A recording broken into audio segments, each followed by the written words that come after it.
It is biblical, and it is okay to have emotions, and it is okay to express those emotions. We grieve over many different things. Everything from failing a test to the death of a loved one. We grieve over our past, things that we've done, things that have been done to us. Some of these things were our fault. Some of them were inflicted on us by others, whether it was long-term abuse or a single event. But the Bible talks quite a bit about grief and mourning. And it specifically talks a lot about mourning for the dead. Now, some of you may think I have a broad spectrum of mourning, speaking of failing a test, in the next breath talking about the death of a loved one. I did this for a reason. Because sometimes when we go through a lot of different traumas in our lives and we have faced a lot of grief, and then we hear someone else talking about the pain they're going through, and it seems so trivial to us. We think, well, you haven't been through anything. Why are you this upset over that? And we have a tendency to judge them and say, you really need to get over it. The Lord gave me a real good illustration of this.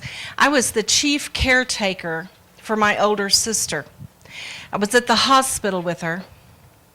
She had just come through surgery for cancer and had had her right lower lobe removed. And I was standing there wiping her face with a cloth, and out of my mouth came the words, "Oh, I have a headache." Wow. I felt immediately stupid and very sorry for saying something like that. Here I was complaining of a headache. She is facing a life and death crisis.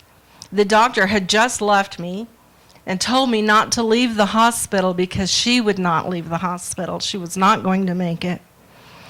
So when I said I have a headache, it just immediately pierced my heart. So I apologized to her for making that comment. And she reached out and she took my hand and she said, "Sissy, pain is pain. That is your pain. Now will you go take care of your pain so that you can come back and help me with mine?" Now doesn't that just make sense? How many ministers do we know out there that are trying to minister to people out of their own pain? It's hard to do. And that's why I like schools like this where we can actually stop and take care of our pain so that we can go out there and help others with their pain and minister to them in wholeness. I've never forgotten that. And as the years passed, if someone stops and talks to me about something they're going through or they're hurting, I always try to listen because that's their pain and that's their level of pain. And I thank God they didn't have to go through what I did, but they're still hurting. So there are different degrees of pain, and there are also different degrees of grief. That sister, by the way, lived another 20-some years after that incident. Because when that happened, I got in my car, drove out on a country road, and I cried. And I screamed, and I got my emotions out. And I said, "God, you've taken my brother. You've taken my son. Please don't take my sister yet. I can't handle it yet." While I was out there crying out to him, he showed me a vision of my sister and I sitting on a porch swing with gray hair. So I drove back to the hospital and I began to fix her hair for her and put her makeup on her. And she said, "What are you doing? Did God tell you he was going to heal me?" I said, "Yes." And she said, "Okay, put my makeup on then." Like I said, she lived another 20-some years. I just lost her this past April. There's quite a story with that, and I'll tell it at the end if there's enough time. But when someone loses a loved one, is so final. We don't know if life can even go on. All we know is what a good friend of mine, Sue Mead, says, just keep breathing. Sometimes that's all you can do. You just try to breathe. But why do some people grieve and go on with life, and others get stuck in the grieving process? I believe that one of the reasons were they did not or were not allowed the proper time to grieve. We very seldom give ourselves the time needed to grieve properly at the onset of the grief or the trauma. Death is a part of life, but we run from pain. Who wants to hurt? We don't embrace it. And until we face and embrace it, it is impossible for us to go on with life. The church teaches us, put your past behind you, press on towards the future. But how many of you know you can't press on to the future until you work through something, and to work through something, you have to face it. You can't just stuff it. Because when you're putting it behind you, where are you really putting it? Right here, until it just builds up. Sadly, the idea that it's not okay to show emotions has crept into our society. Nowadays, when we go to a funeral, we have to be strong. We can't let anybody see us being a mess. We don't want anyone to see us crying over anything, really, because that's not acceptable, because we're too reserved for that.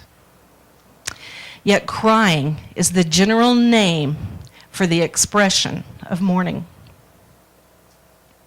And so we develop the idea that it's not okay to show emotions.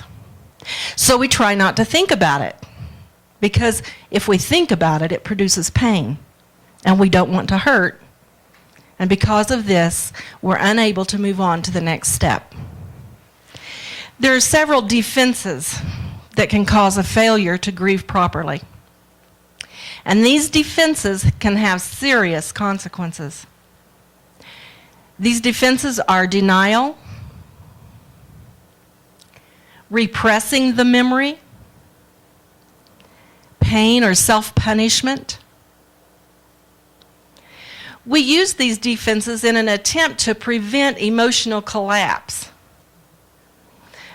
But the inability to mourn properly can actually lead to mental illness, including manic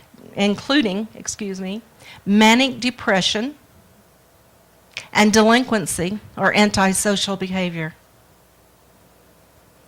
I think another reason that we don't show emotions is because other people don't know what to do with us when we cry. They always want to fix us, and they don't know how. So we end up having to be strong and pretend that everything is okay for their sake. My family was somehow caught up in the notion that we should not even speak of the dead or the circumstances surrounding it because it produced just too much pain. They didn't want to hurt, and they didn't want to see me hurting. So I balled a lot of my emotions up for other people's benefit, and I ended up not even being able to cry. My heart was crying, but the tears would not come for a period of my life. Believe me, that hurts. That pain is even worse than facing the pain and crying, because the pain is physical pain, and you can't cry. You can't release those emotions.